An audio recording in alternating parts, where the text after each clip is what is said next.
Bonjour, je vous remercie pour cette interview. Donc, je vais vous citer rapidement, brièvement l'historique du groupe et d'expliquer le contexte surtout du développement du groupe. Il faut savoir que le groupe a été créé en 1974 comme activité principale le BTPH. À cette époque-là, en période de communisme, le privé n'avait pas sa place. Imaginez-vous à cette époque, un privé vouloir sous-traiter avec le secteur public, c'était tout simplement inconcevable. Donc c'est de là que le groupe cherchait à tout prix à avoir une indépendance et une autonomie pour ses besoins en termes de réalisation de logements. Donc l'objectif a été de réaliser des petits ateliers dans différents secteurs, dans les corps d'État reliés au bâtiment, pour pouvoir prendre une autonomie, c'est-à-dire afin de respecter les délais et les engagements en termes de réalisation. Ça a commencé par un petit atelier de menuiserie, un petit atelier de ferronnerie, une petite installation de production de béton, un système de préfabrication, un atelier mécanique. Ces petits ateliers-là, aujourd'hui, au fur et à mesure du temps, sont devenus des sociétés à part entière. C'est ce qui nous permet aussi de créer la solution globale, comme notre slogan l'indique, et d'être la complémentarité entre nos sociétés, entre les activités de nos sociétés, ce qui nous permet d'être plus ou moins autonomes et de créer une compétitivité sur le marché et pouvoir produire des logements défiant à un rapport qualité-prix, défiant toute concurrence. C'est ça l'objectif de ces 24 filiales. Ces 24 filiales aujourd'hui, on les régit en 5 pôles par rapport aux dimensions et la nature d'activité des sociétés. Donc, l'un des premiers pôles, le pôle le plus répandu, c'est le pôle construction au niveau du groupe. En deuxième position, c'est-à-dire on a le pôle pierre, c'est les nouveaux investissements au niveau du groupe. Donc on faisait la production d'agrégats pour le béton depuis 1995. Aujourd'hui, les nouveautés, c'est l'exploitation de carrières de marbre de granit à Tamarasset, à Tlemcen et bientôt dans d'autres wilayas du pays. Et la réalisation de la plus grande usine de transformation de marbre et de granit en Afrique, qui est en train de se réaliser en ce moment même à Sidi Bel Abbès, avec une capacité de 10 000 m² par jour, répondant aux exigences normatives les plus accentuées, visant l'export du marbre et de granit vers le marché européen. Le pôle industrie, donc la majorité des secteurs, des activités industrielles que nous avons, ont été régies dans un seul et unique pôle. Donc, et on peut citer un bon nombre de sociétés, notamment l'industrie de la chimie et de la construction, la production de mortiers prêts à l'emploi, où nous avons été la première société en Algérie à les avoir produits depuis 2005. L'industrie du bois, donc on a investi dans une unité de production industrielle de portes en bois, qui était à 400 portes par jour, et cette année elle est devenue à 800 portes par jour, avec une intégration de production de meubles, de cuisine dernièrement, ce qui nous permet aussi de diversifier notre offre et répondre à les besoins du logement d'une manière générale. D'autres sociétés notamment que je peux citer dans la même chose, donc l'extrusion de l'aluminium. Donc c'est une activité que nous avons entamée pratiquement depuis aujourd'hui 4 ans, et la menuiserie aluminium. Donc non seulement on fait de l'extrusion à partir de la billette d'aluminium, donc matière première, pour produire tout type de profilés avec des différentes textures ou finitions, répondant à une demande réelle du marché en termes de profilés normalisés et de qualité. Et bien sûr, en vision avec les architectes, à force de réaliser des promotions mobilières, la demande accrue et de plus en plus exigeante des bureaux d'études, ça nous permet d'avoir une réponse à n'importe quel moment au système exigé sur le cahier de charge avec une production locale et bannir les importations. L'autre pôle sur lequel on peut discuter également, c'est le pôle agricole. Le pôle agriculture, c'est un pôle très important au sein du groupe, par lequel on a énormément d'activités qu'on est en train de régir. Parmi les plus importantes, c'est la production de plants maraîchers, et dernièrement on a intégré même les plants arboricoles avec une nouvelle pépinière destinée à la production de nouvelles variétés de plants qui ne sont pas forcément connus sur le marché algérien, mais qui peuvent apporter des solutions meilleures et une rentabilité meilleure pour l'agriculteur. Un exemple, donc de nouvelles variétés d'oliviers, donc telles que la pigoale ou l'arpékina, c'est de nouvelles variétés qui permettent de donner un rendement supérieur pour la production d'huile d'olive. Donc, et du coup, ça peut créer de la richesse et de la rentabilité pour le marché. Nous sommes en train de commercialiser un bon nombre d'engrais avec un objectif d'atteindre, de réaliser une usine de production d'engrais en Algérie si on atteint un volume de 20 000 tonnes par an. En plus de tout ce qui est... Alors, nous sommes parmi les premiers à avoir intégré le système d'irrigation au goutte à goutte en Algérie. Donc, tout ce qui est traitement de l'eau, on le fait depuis pratiquement aujourd'hui, depuis 1996, au jour d'aujourd'hui. On se veut, dans le pôle agricole, nous constituer comme étant un comptoir unique pour l'agriculteur. Et notre slogan, c'est pour une agriculture moderne. Donc, nous tenons à moderniser l'agriculture et apporter des solutions répondant à des problématiques réelles, vécues et de la manière la plus adaptée au contexte algéro-algérien. Le dernier pôle sur la nouvelle cité, c'est le pôle service, sur lequel nous avons une société qui est Hasnaoui Logistique, comme son nom l'indique, spécialisée dans le transport et la logistique au sein du groupe, et l'objectif c'est de pouvoir la déployer même à l'extérieur. Nous avons une société qui est Gamma Security, spécialisée dans la sécurité et le gardiennage et le transfert de fonds. Et nous avons le phare comme étant le centre de formation actuellement au niveau du groupe, qui a un nouvel édifice, un nouveau bâtiment qui a été achevé et sur lequel nous sommes en train de nous attaquer au dossier de l'agrément d'université privée, sur lequel nous voulons donner un cursus de formation adapté au contexte réel des besoins du groupe, afin de créer un bassin de compétences et nous permettre de nous projeter vers l'avenir du pays avec un objectif d'assurer la pérennité en créant les compétences nécessaires et en adaptant les compétences par rapport aux besoins du groupe. Nous allons commencer à partir de la rentrée sociale du mois de septembre, et ce sera essentiellement du management en premier lieu, parce que nous avons besoin de mettre en place les managers au diapason de la réalité des outils que nous sommes en train d'utiliser et des méthodes que nous utilisons pour le groupe. À savoir que dans le groupe, avec tous les métiers que nous menons, avec une organisation matricielle, il faut un certain nombre de maîtrises et une maîtrise d'un certain nombre d'outils pour simplifier les interrogations, pour simplifier l'aide à la prise de décision. Donc aujourd'hui, les outils, c'est-à-dire le groupe investit énormément sur les nouvelles technologies, notamment en termes de IT, sur des logiciels très performants. On a intégré la signature électronique et la partie BI, Business Intelligence, ce qui nous permet de suivre l'activité au temps réel relativement de l'ensemble des activités du groupe. Donc, le management évolue et nous sommes tenus d'évoluer nos managers en fonction des besoins du groupe aujourd'hui. Nous avons déjà une capacité réelle aujourd'hui, c'est-à-dire d'avoir 300 places pédagogiques, avec toutes les commodités qui vont avec et des salles technologiques pour faire des formations sur les solutions informatiques, etc. L'objectif de la formation, c'est comment combler les lacunes de la formation du secteur public et assurer et garantir le pont entre l'université et le monde professionnel. Alors Batimatech, c'est bien sûr le rendez-vous incontournable. Nous, on fait partie du décor aujourd'hui à la Batimatech, donc on est pratiquement à la 11e édition sur laquelle on est présent. L'objectif, c'est d'être présent et de faire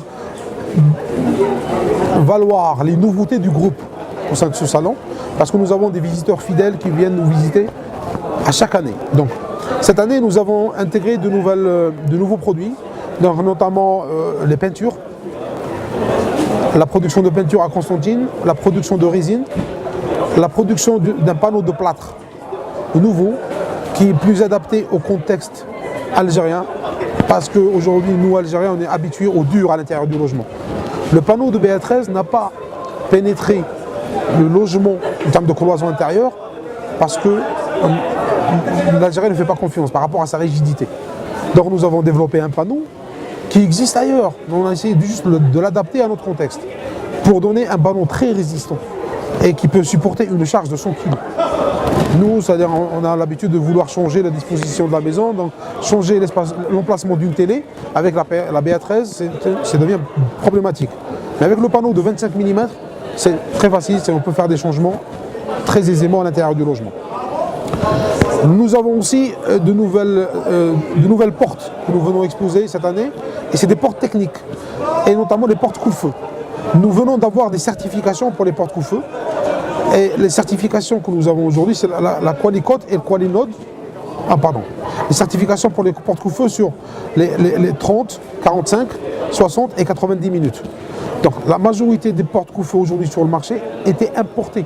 Nous sommes la première unité certifiée de portes en Algérie.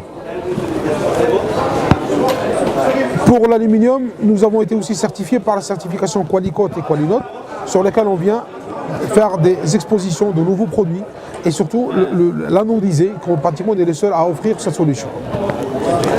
Alors, je reviens aussi, c'est-à-dire à un principe de communication sur lequel on est toujours basé, sur lequel on se base, sur la majorité de nos participations depuis aujourd'hui 10 ans, c'est le système d'isolation thermique par l'extérieur. C'est un process que nous utilisons dans la réalisation de logements au sein du groupe depuis plus de 10 ans. L'isolation thermique par l'extérieur permet de réduire de 40 à 50% d'économie d'énergie. Le groupe a travaillé afin de compléter son système, non pas uniquement sur les murs, mais aussi au niveau des ouvertures, des fenêtres. En investissement, c'est-à-dire en fait d'extrusion, donc on a développé un système de profilés à rupture thermique, ce qui nous permet d'assurer une façade complètement isolée, même y compris au niveau des ouvertures, et éviter les pans thermiques. Faire une isolation thermique sur le logement, c'est bien. Et aujourd'hui, elle est utilisée essentiellement pour les promotions immobilières libres. Notre souhait, c'est de vouloir introduire ce système d'isolation thermique au sein du logement social.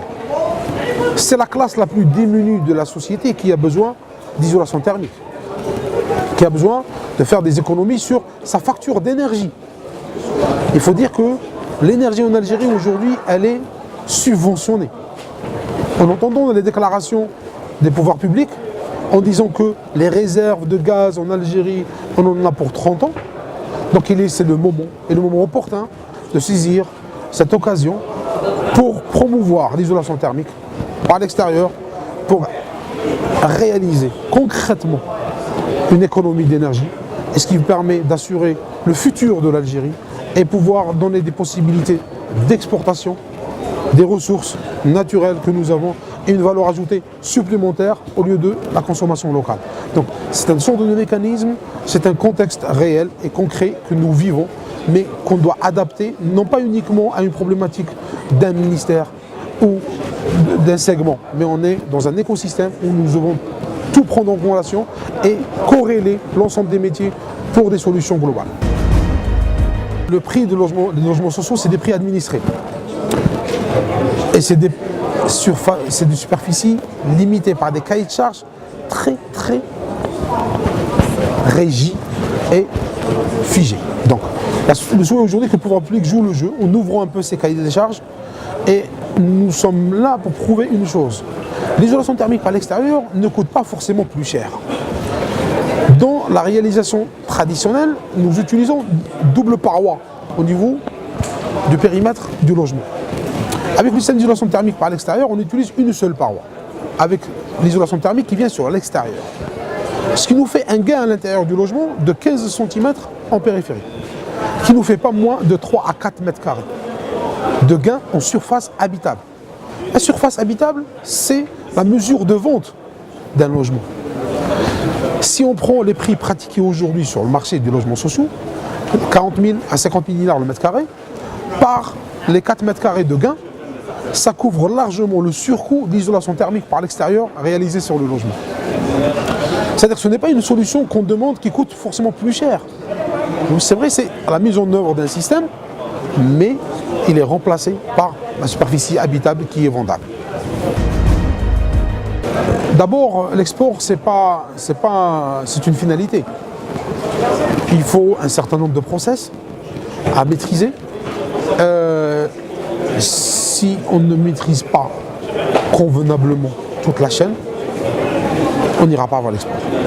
Donc, c'est au moment où on se sentira prêt, avec une qualité irréprochable, et le temps de roder nos installations, roder notre personnel à la qualité et atteindre un niveau très appréciable en termes de finition, Parce que le plus important, c'est ça, la qualité. Nous avons une qualité de roche formidable en Algérie et des couleurs vraiment magnifiques. Donc, c'est juste mettre en place, maturer notre process pour pouvoir aller à l'export sans faute et sans faille. Nous comptons à notre actif, c'est-à-dire quelque chose comme 45 000 logements déjà réalisés et plus de 60 hectares d'installations industrielles au sein du groupe et plus de 1000 ouvrages publics réalisés. Nous avons visé gros parce que nous avons des capacités de production très importantes. On parle d'une capacité de 10 000 m² par jour. Ce n'est pas rien.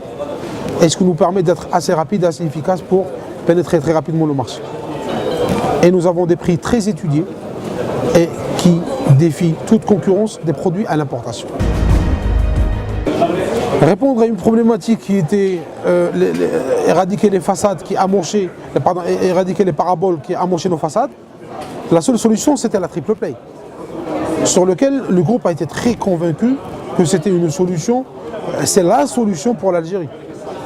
Donc on voit de plus en plus de jeunes connectés, donc la connexion internet c'est comme elle vient au même titre que l'électricité, l'eau et le gaz à l'intérieur d'un logement. Donc il faut dire que tous les logements sont câblés. Donc pourquoi rajouter encore d'autres investissements pour la télévision? Donc on peut le faire via le réseau existant d'Algérie Télécom. Donc c'était ça le principe sur lequel on est parti. Notre solution elle existe. Nous offrons déjà la triple play sur les logements que nous avons réalisés au niveau de la cité Riyad à Oran. Et la solution tourne depuis 5 ans. Malheureusement, elle fonctionne le plus normalement du monde. Nous avons même lancé une application qui s'appelle HTA TV sur Android et sur iOS et qui permet de consulter les chaînes algériennes gratuitement sur le mobile. Donc, et sur le contenu, il vient de nos data centers, des data centers de HTA, il reste au local. Donc, et ça donne une qualité de service meilleure par rapport à un produit fourni sur Internet à l'international. Parce que le goulot d'étranglement que nous avons au niveau de la connexion Internet, c'est le nœud qui vient de l'international.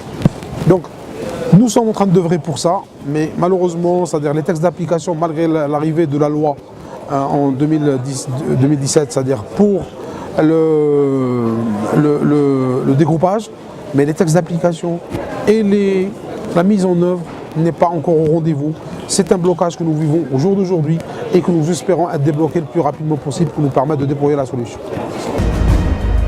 Actuellement, nous sommes dans le groupe, nous avons aussi un secteur qui est recherche et développement. Donc nous avons aussi des secteurs très prometteurs pour l'avenir du pays. Donc nous allons vers l'électronique, l'intégration d'équipements de télécommunications tels que les modems, les switches, les routeurs, etc. En plus des caméras de surveillance que nous faisons aujourd'hui. Donc nous allons intégrer dans le futur. Et en plus nous travaillons sur la biotechnologie. La biotechnologie, c'est-à-dire les microalgues pour divers usages tels que le pharmaceutique, le dermatologique, l'alimentaire, les compléments alimentaires et tout le reste. Donc il y a un potentiel énorme pour ce genre d'activité, jusqu'à même la production de biocarburants. Et nous développons bientôt des systèmes de production de bactéries. Bactéries destinées à plusieurs usages. Si je prends l'exemple, la production locale des levures à base de bactéries pour la production de pain. C'est quelque chose que nous sommes capables de faire en Algérie. Des bactéries pour la production de fromage. Et j'en passe. C'est énormément de secteurs d'activité sur lesquels on peut se baser pour développer un futur serein et adapté au contexte technologique.